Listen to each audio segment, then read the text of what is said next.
How did commodity market cycles ruin economies? Imagine a world where the prices of oil, metals, and food swing wildly, causing chaos for entire countries.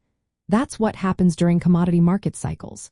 These are periods when raw material prices go up and down over years or even decades.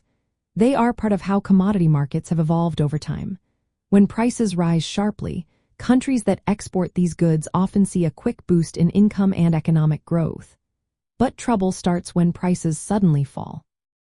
Countries that relying heavily on exporting commodities can face serious problems. Their government revenues drop, making it hard to pay for public services or debt. This can lead to budget deficits and economic recessions.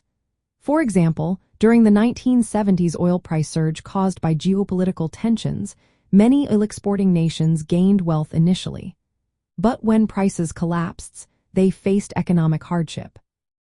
Similarly, from 2003 to 2008, rising demand from emerging markets pushed prices higher.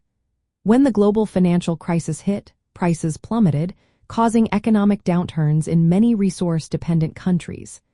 These cycles are often long, lasting 30 to 40 years, called supercycles. During these times, prices can swing 20 to 40% or more. Governments and businesses often plan long-term investments based on high prices, but when the bust hits, those plans can turn into costly mistakes. The effects of these cycles ripple beyond the exporting countries. When prices fall, global demand weakens, leading to worldwide recessions. On the other hand, when prices rise, importing countries may face inflation and asset bubbles. The financial markets have also played a role. When commodities become investment assets, their prices become even more volatile.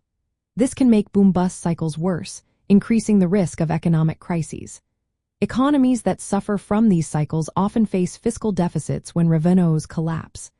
Currency values can fluctuate wildly, and inflation can spike. Countries that depend too much on commodities tend to avoid diversifying their economies, making them more vulnerable. Social and political instability can also follow economic shocks, leading to unrest. To manage these cycles, countries need smart fiscal policies. Saving money during boom times and building financial buffers can help weather the busts. Diversifying away from reliance on commodities is another key step. Understanding how commodity markets have evolved helps policymakers prepare better. It shows that these cycles are driven by global demand, supply shocks, and financial market dynamics. Recognizing these patterns allows countries to develop strategies that reduce the damage caused by these swings. In the end, commodity market cycles have the power to ruin economies when they cause sudden, sharp changes in prices. These fluctuations create instability that can last for years, especially in countries that depend heavily on exporting raw materials. Knowing how these cycles work and planning accordingly can help countries avoid falling into economic crises when the inevitable downturns arrive.